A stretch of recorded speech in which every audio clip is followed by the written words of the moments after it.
ఓం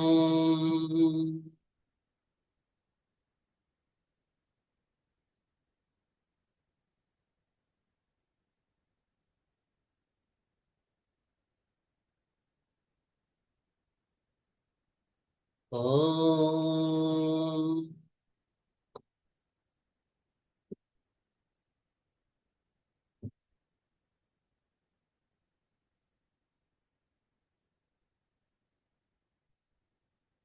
మూర్తిత్వే పరికల్పిత శశిభృతో వర్త్మా పునర్జన్మనా ఆత్మైత్యాత్మవిదా క్రతుస్థ యజతాం వర్తామరజ్యోతిషా లోకానాం ప్రళయోత్తమ స్థితి విపుశ్చనీకదాయ ధృతౌ వాచ్యం న సదదాత్వనీక కిరణ త్రైలోక్యదీపో రవిః ఓం ఐం హ్రీం క్లీం సరస్వతీ భగవత్యై నమః.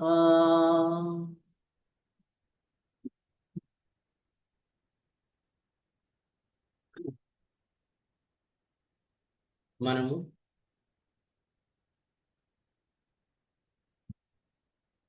2/8/2021 నక్షత్ర నక్షత్రములు, రాసులు, వాటి గురించి చెప్పుకుంటున్నాం. అందులో ఏలినాటి శని ప్రభావం గురించి చెప్పుకుంటూ ఒక చిన్న పొరపాటు జరిగింది. ఆ పొరపాటు ఏంటంటే,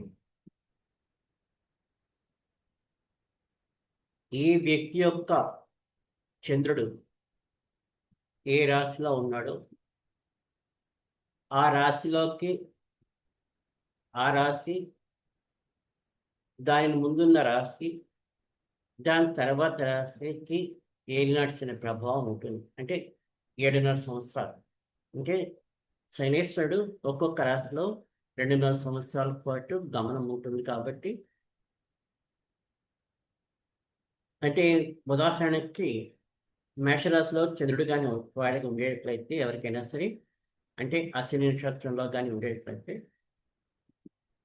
దానికి ముందు రాశి మీనరాశి, తానున్న రాశి మేషరాశి, అలాగే దాని తర్వాత రాశి వృషభ రాశి.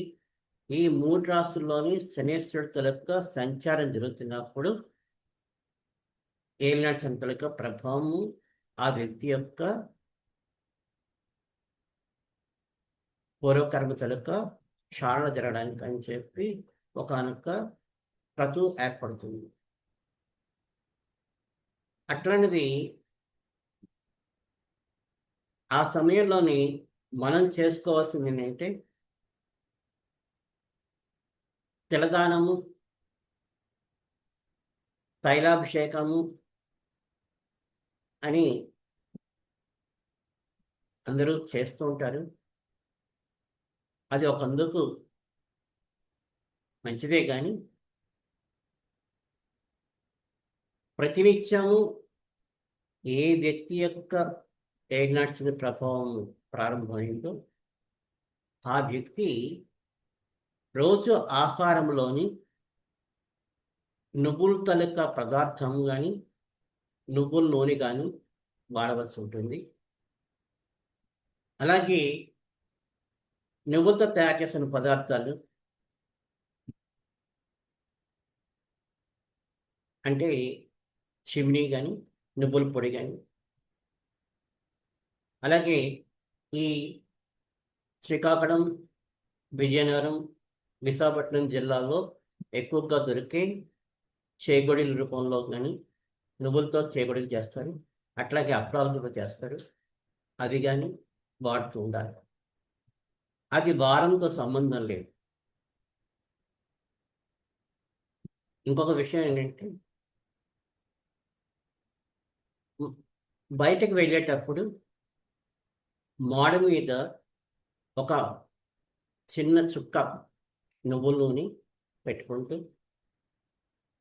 అరిపాదాల్లో కూడా ఒక చుక్క అటు ఇటు బుట్టలా పెట్టుకొని బయటకు వెళ్ళినట్లయితే ఆ సమయంలోనూ చాలా దోషాలు పోతాయి అని తప్పించి శివుడి తైలాభిషేకం చేయడం వల్ల శివుడి శైనేశ్వరుడికి తైలాభిషేకం చేయడం వల్ల అలాగే ఎవరికో నువ్వులు దానం చేయడం వలన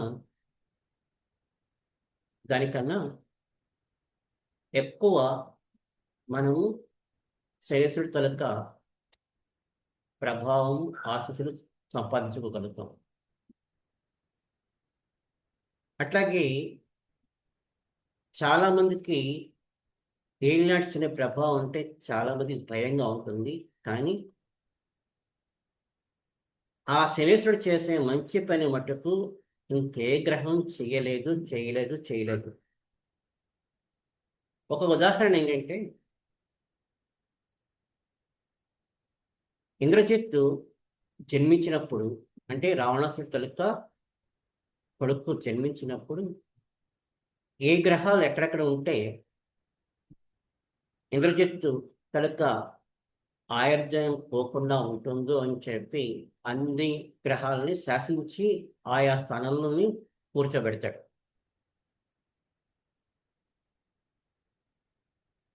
జన్మించే సమయానికి శనేశ్వరుడు తన తాలూకా పాదము ఇంకొక రాశిలోకి జరుపుతాడు. అది చూసి రావణాసురుడు తన తాలూకా ఖడ్గంతో తన శనేశ్వరుడు తాలూకా కాలి పట్టున వేలును లేకపోతే కాలి వేలుని ఖండిస్తాడు. ఖండిస్తే పోతే నా చిన్న వేలు తాలూకా అది పోయింది కానీ ఇంద్రజిత్తు చస్తాడు అని చెప్పి ఒకనొక శబ్దం చేస్తాడనమాట. అంటే అన్ని గ్రహాలు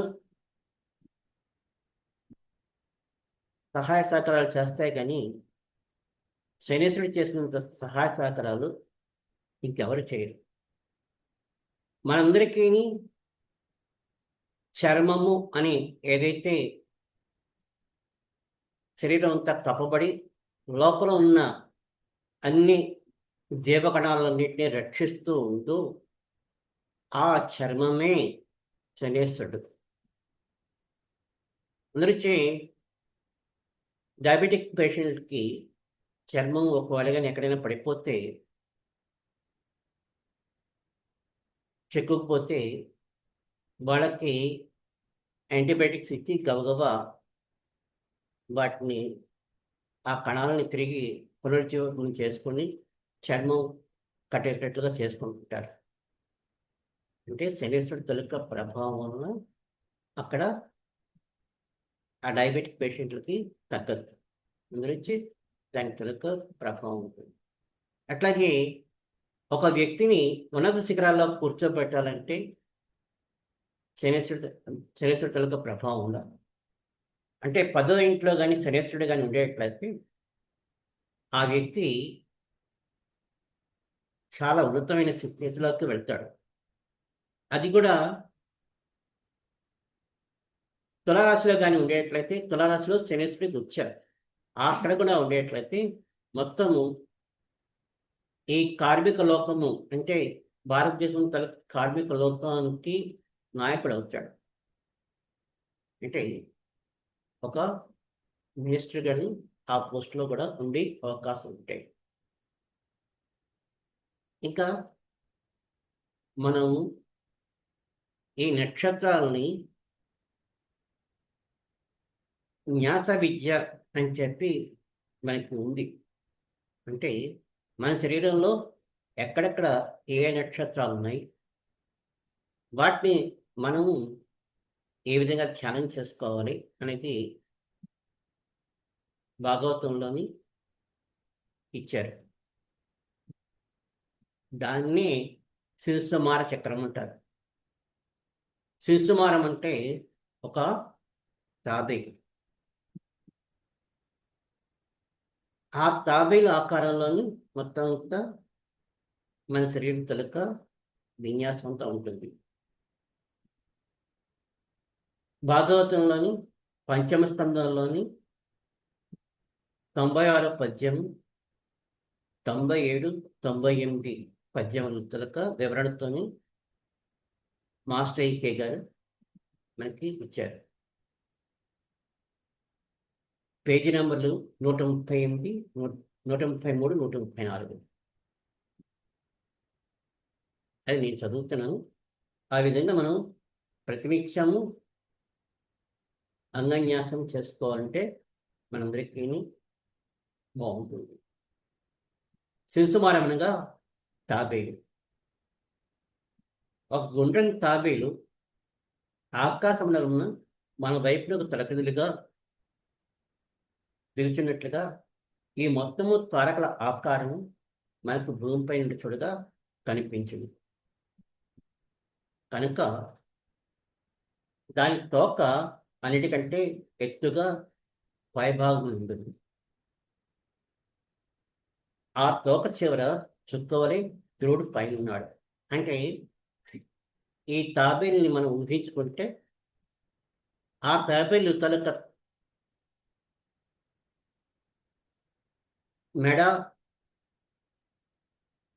అవన్నీ మన వైపు అంటే తలకిందులుగా ఉన్నట్లుగా ఊహించుకుంటే తోక పైన ఉంటుంది. ఆ తోక చివరి మటుకు ధ్రువ నక్షత్రం ఉంటుంది. ఇంకను తోక పైన మీద నుండి క్రింది వరకు 4 తారకలు ఉన్నది. వాటిని వరుసగా ప్రజాపతి, అగ్ని, ఇంద్రుడు, ధర్ముడు అని అంటారు. ఈ విధంగా ధ్యానం చేసుకోవాలి.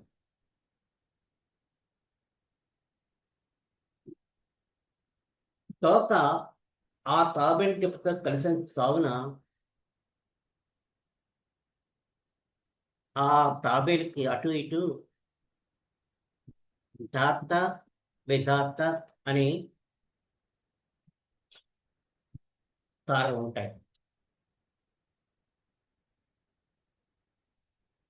దాని దిగువ తాబేటి మొల దగ్గర సప్తఋషులు అనబడు 7 తారకులు ఉన్నాయి.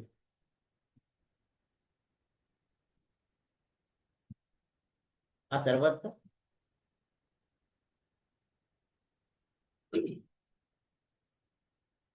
ఆ చెట్టు నుండి ప్రదక్షిణంగా సున్న చుట్టినట్లు తాబేటి టిప్పకు ఎడమవైపున ఉత్తరాయణ నక్షత్రములు, కుడివైపు సగం దక్షిణ నక్షత్రంలో ఉంది. వీపు పైన నడుమ దేవమార్గము ఆకాశ గంగోయి కలవు. అంటే మన వెన్నుముక్క మీదుగా దేవమార్గము, ఆకాశ గంగ అని ఉన్నాయి. అంటే మన భ్రూమధ్యం ఏదైతే ఉంటుందో ఆ భ్రూమధ్యము దగ్గర విష్ణుమూర్తి పాదములు ఊహించుకుంటే కాలి బొట్నవేలు నుంచి ఆకాశగంగా దిగుతున్నట్లుగా ఊహించుకుని మన వెన్నుముక ద్వారా కింద వరకు ప్రవహిస్తున్నట్లుగా ఊహించుకున్నట్లయితే ఆ వెన్నుముక ద్వారానేమో ఆకాశగంగా దిగుతున్నట్లుగా ఊహించుకోవాలి. అంటే మానవ శరీరంలోని తల్లి గర్భంలో మొట్టమొదటగా బిందువు ఏర్పడి ఆ బిందువు నుంచి ఒక చిన్న తోక లాంటిది ఏర్పడుతుంది. ఆ తోకే వెన్నెముక. ఆ వెన్నెముకే ఆకాశగంగా. వానికి ఉత్తర భాగమున అంటే ఈ వెన్నెముకకి ఉత్తర భాగమున పునర్వసు, పుష్యమి ఉన్నాయి నక్షత్రాలు. దక్షిణ భాగమున ఆర్ద్ర, ఆశ్లేష ఉన్నది. కుడి కాలుపై అభిజిత్తు, ఎడమ కాలుపై ఉత్తరాషాఢ ఉన్నవి. అంటే మనం ఈ విధంగా ధ్యానం చేసుకోవాలి. మన కుడి కాలు వైపును అభిజిత్తు నక్షత్రము, ఎడమ కాలుపై ఉత్తరాషాఢ నక్షత్రం ధ్యానం చేసుకోవాలి. కుడి ముక్కు కనుమగా శ్రవణము, ఎడమ ముక్కు కనుమగా పూర్వాషాఢ ఉన్నది. కుడి కన్నుగా ధనిష్ఠి, ఎడమ కన్నుగా మూలయు కలవు. కుడి చెవి నుండి ఎడమ చెవి వరకు మఖ, పూర్వ ఫల్గుని, ఉత్తర ఫల్గుని,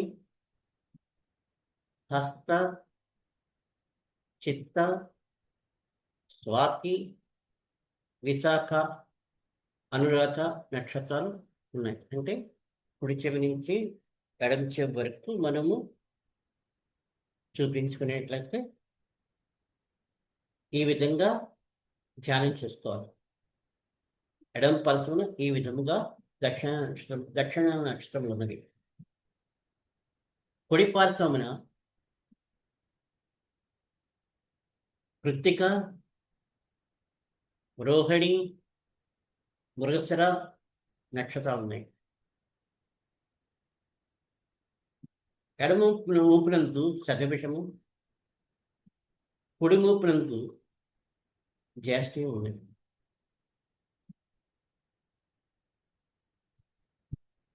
ఇది నక్షత్రాల వరకు అయిన తర్వాత ఇప్పుడు గ్రహాలు కూడా వస్తున్నాయి.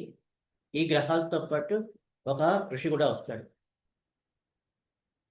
పై దవడపై అగస్త్యుడు, కింది దవడపై యముడు అని తారలు ఉన్నాయి. నోరు ప్రదేశమున అంగారకన్ కక్ష్య,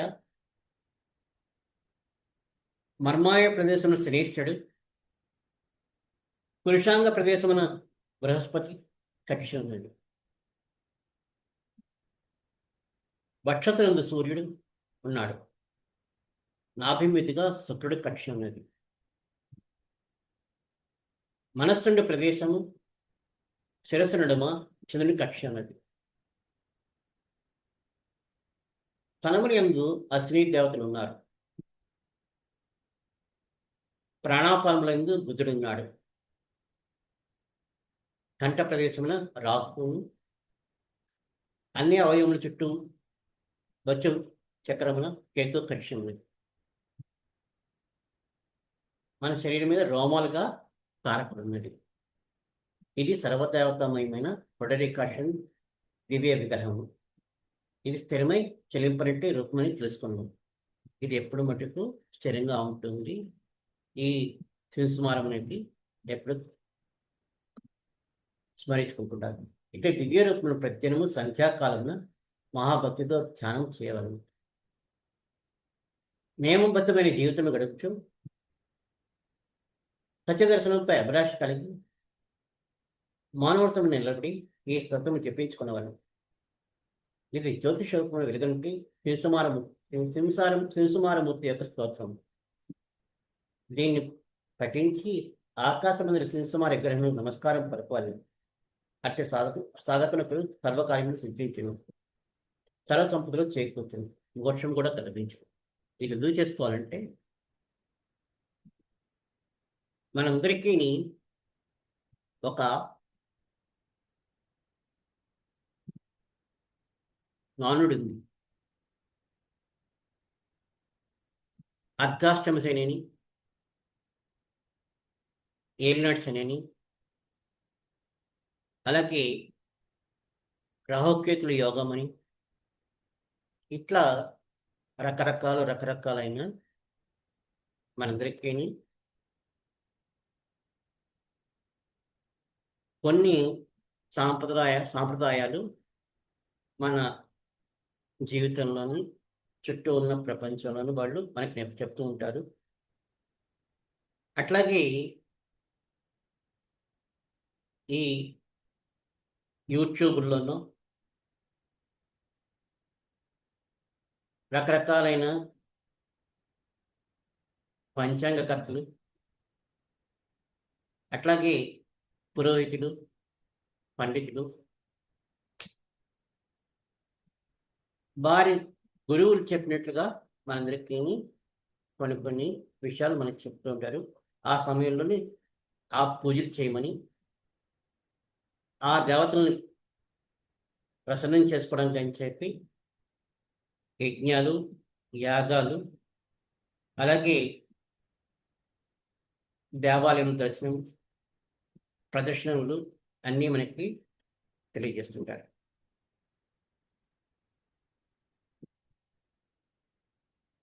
సులువుగా మనకు ఋషులు ఒక రకమైన న్యాస విద్య చెప్పారు. ఈ న్యాస విద్యని కానీ మనం ప్రతినిత్యము అంటే ప్రయాణములు, అలాగే మన ఇంట్లో శుభ అశుభ కార్యములు రోజుల్లో తప్పించి మిగిలిన రోజుల్లోని మనము ఈ విధంగా ధ్యానంగా చేసుకునేట్లయితే ఏ విధమైన ఫలితములు మనందరికీ తెలియజేశారు. ఆ విధమైన ఫలితాలు మనందరికీ ఈ న్యాస విద్య వలన వస్తాయి.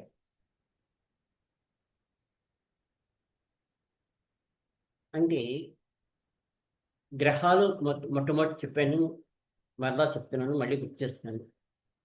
గ్రహములు కానీ, రాసులు కానీ, అట్లాగే నక్షత్రాలు కానీ మన చుట్టూ ఉన్నాయి, మన లోపల కూడా ఉన్నాయి. మన లోపల దర్శనం చేసుకునేట్లయితే మన చుట్టూ ఉన్న ఏ ఆకాశం మీద వీటి తలక విన్యాసాలు మనకి కనబడుతూ ఉంటాయి. అవి మనకి సాక్షాత్కరిస్తాయి అని చెప్పి ఋషుల తలక ఉవాచ. అలాగే ధ్రువుడు కానీ, ప్రహ్లాదుడు కానీ, చాలామంది మునులు, ఋషులు, అంబరీషుడు వీళ్ళందరూ దైవాన్ని సాక్షాత్కరించుకున్నారు. దైవం గురించి ఎక్కడికో వెళ్ళిపోయి వాళ్ళు యజ్ఞాలు, యాగాలు ఇవన్నీ చేయలే. ఎందుకు చెప్తున్నానంటే చేసుకోవాల్సింది మనమే, దర్శనం చేసుకోవాల్సింది కూడా మనమే. దానికి సులువైన పద్ధతి మనందరికీ ఇస్తే ఆ సులువైన దానిని మనకి నమ్మకం లేక సాధించవలసింది చాలా ఉందని చెప్పి మన మనస్సుకు మనమే ఒక రకమైన ఆలోచన స్ఫూర్తి పెట్టుకొని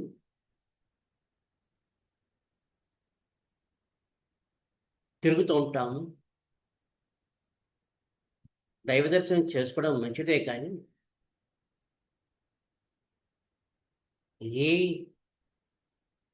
సాధన చేసుకుంటే దైవ దర్శనం చేసుకుంటాము అది తప్పించి మిగిలిన పనులు చేస్తున్నాము. అంటే 108 సార్లు ప్రదక్షిణ చేసినట్లయితే ఈ విధమైన జరుగుతుంది.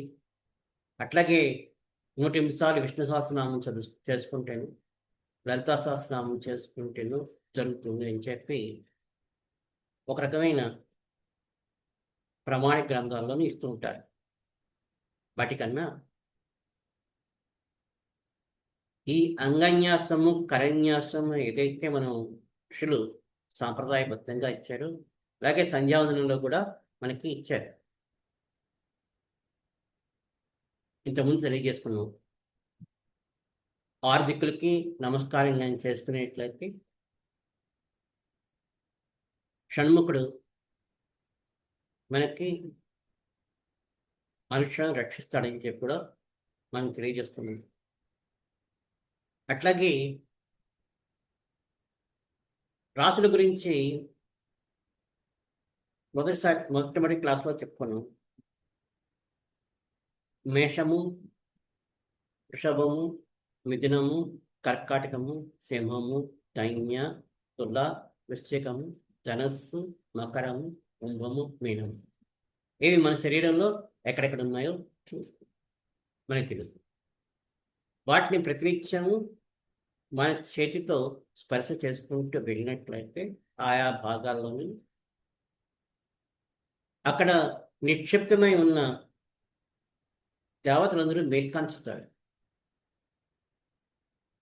అప్పుడు ఆ ప్రదేశాల్లోని ఓం నమో భగవతే వాసుదేవాయ అని మనము ఆయా ప్రదేశాల్లోని మన చేతితో స్పర్శ కానీ ఇచ్చినట్లయితే ఆ ద్వాదశ ఆదిత్యులు ఎవరైతే ఉన్నారో వాళ్ళ తాలూకా చైతన్యము మన శరీరం మొత్తం అంతా ఉంటుంది. అంటే గ్రహాల్లోని మన పుట్టిన సమయంలోని కొన్ని ప్రదేశంలో గ్రహాలు కానీ ఉండేటట్లయితే మంచి చేస్తూ, కొన్ని ప్రదేశంలో కానీ గ్రహాలు కానీ ఉండేటట్లయితే చెడు చేస్తూ ఉంటాయని చెప్పి మనకి జ్యోతిష శాస్త్ర ప్రకారం తెలుసు. వాటన్నిటికీ పరిష్కారంగా మనము ప్రస్తుతము ఈ అంగన్యాస కరన్యాసాలని మనం చేస్తున్నాం. గురించి వీటిని మనం జాగ్రత్తగా కానీ చేసుకునేట్లయితే ఈ నక్షత్రములు, ఈ గ్రహములు, ఈ రాసుల ద్వారా వీటన్నిటిని నడిపిస్తున్న ఒకానొక దైవమే నారాయణ. ఆయన తాలూకు అనుగ్రహం పరిపూర్ణంగా మన మీద, మన లోపల, మన ద్వారా ప్రసారం జరుగుతుంటుంది.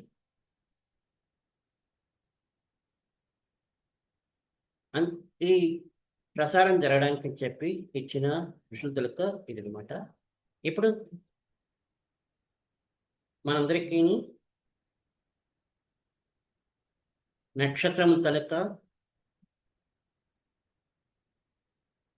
పరిచయం చేసుకున్నాం రాసుల్లో. అట్లాగే మన శరీరంలోని సంఖ్యలు ఉన్నాయి. అంటే అవి చోట్ల నుంచి ఉద్భుతమై మన లోపల ఒక ప్రజ్ఞా కేంద్రాలుగా ఉన్నాయి. ఆ ప్రజ్ఞా కేంద్రాలుగా ఒక్కొక్క గ్రహానికి ఒక్కొక్క సంఖ్య మనందరికీ ఋషులు ఇచ్చారు. వాటి గురించి మనము శనివారం క్లాస్లో మనం తెలియజేసుకున్నాము. ప్రస్తుతం ఈరోజు క్లాస్లోని ఎవరికైనా సరే ఏమైనా సరే ప్రశ్నలు కానీ ఉండేట్లయితే వాటిని మనకి ఇంకా 10 నిమిషాలు ఉంది కాబట్టి పరిష్కారం చేసుకుందాము. ప్రశ్నలు వేసినట్లయితే దానికి తగ్గట్టుగా మన పిల్లలతో సలహాలు తీసుకుందాం.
ఎవరి దగ్గర నుంచి ప్రశ్నలు రావట్లేదు కాబట్టి ప్రస్తుతం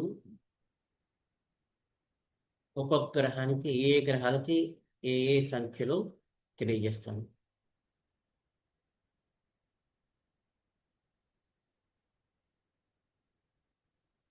సూర్యునికి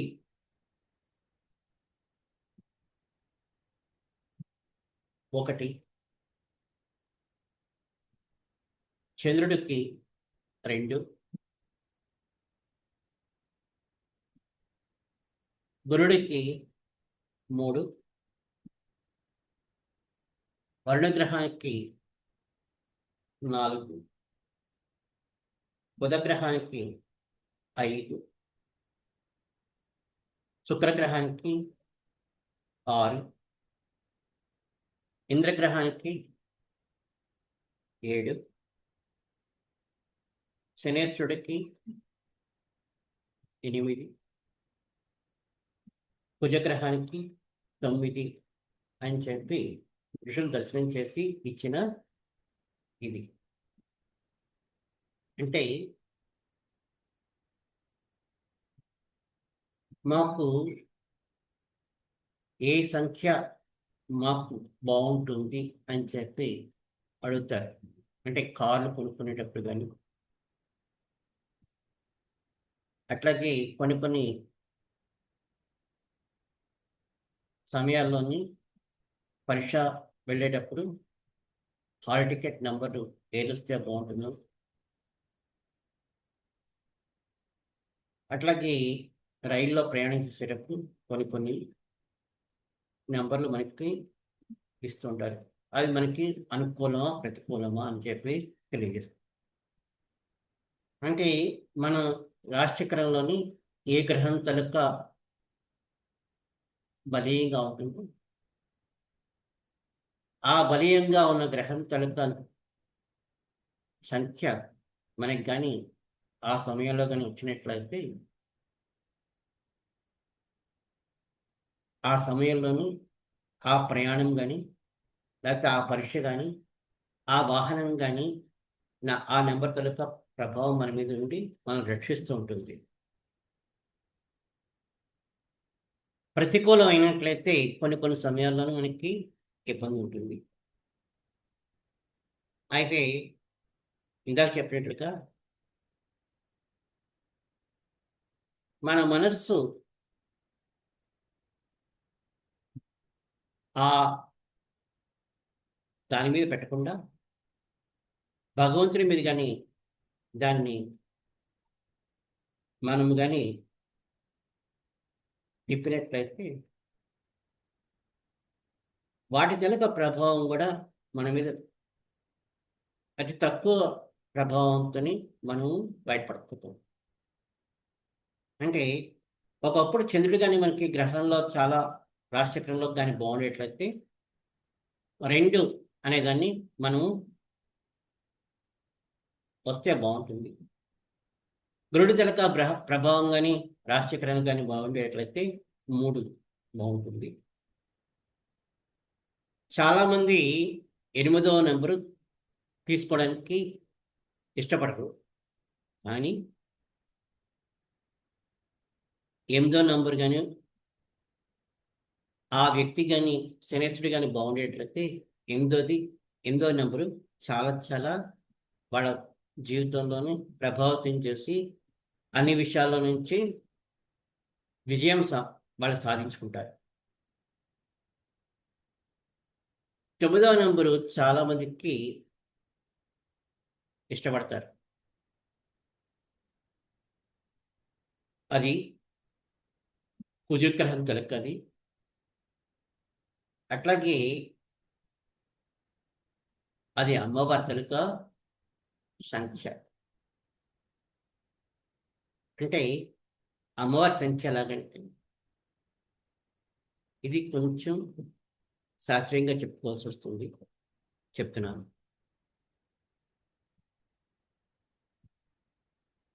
ఆకాశం, వాయువు,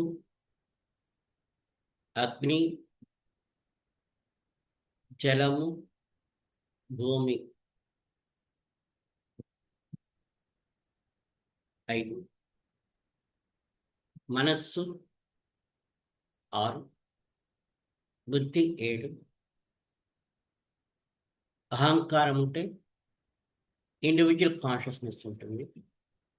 ఆ ఇండివిజువల్ కాన్షియస్‌నెస్ ఏదైతే ఉంటుందో అది మనం ఈ ఇండివిజువల్ కాన్షియస్‌నెస్‌ని అంటే జీవప్రజ్ఞని మనలో ఉన్న జీవప్రజ్ఞని నడిపించే ఒకానొక మహాప్రజ్ఞే అమ్మవారు. అది అది 9.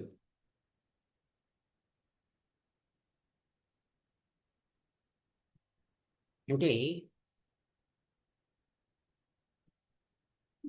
ఈ విధంగా గాని మనం చూసుకునేట్లయితే అందులోచ్చి 9వ నంబర్ గురించి ప్రత్యేకించి చాలామంది అమ్మవారి తాలూకా అనుగ్రహం గురించి అని చెప్పి ఉంటుంది. కుజగ్రహం తాలూకా ప్రభావం కూడా 9వ అంటే కుజుడు భూమిపుత్రుడు. అంటే అమ్మవారే. అంటే ఆవిడ తాలూకా అనుగ్రహం గాని ఉండేట్లయితే ఆ వాహనం గాని, ఆ వ్యక్తికి పరీక్షలో గాని, లేకపోతే తన తాలూకా కొన్ని కొన్ని సమయాల్లో తనకి ఏదైనా సరే కార్యక్రమం చేసేటప్పుడు ఆ నంబర్ గాని వచ్చినట్లయితే అతనికి విజయము, అమ్మవారి తాలూకా పరిపూర్ణ ఆశీస్సులు ఉంటాయని చెప్పి ఒక ప్రతీతి. ఈ విధంగా మనకి సంఖ్యల తాలూకా ఉన్నాయి. ఈ సంఖ్యలను కూడా ధ్యానం చేసుకునే ఇది ఉంటుంది. అది వచ్చే వారం క్లాస్‌లో చెప్పుకుందాము. స్వస్తి.